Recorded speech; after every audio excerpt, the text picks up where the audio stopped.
Hi, I'm Juliet. You've probably noticed in Shotcut that when you attach a text simple filter to another item, it comes up with a timecode in the box. Let's take a look at that. So, firstly, if you create your text as a separate layer item, you won't automatically have the timer in the box.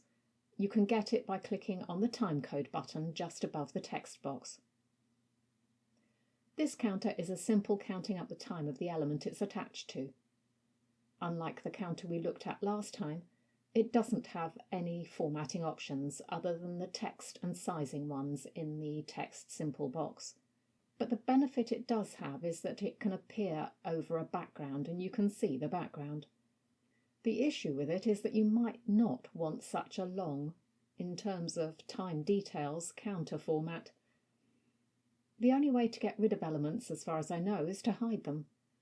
You could do this by moving the counter to the edge of the screen and hiding either end off screen, but this may not be suitable for your purposes.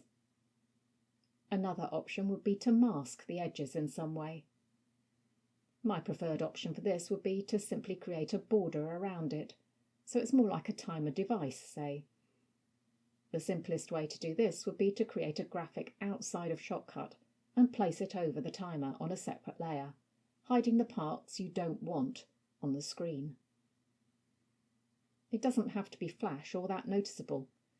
A colour that fits with the background would help it to blend in. I've deliberately made it noticeable. You could play around a lot more with the shape of the overlay to make it look more streamlined, and once you've done it once, you've got it to use in future projects.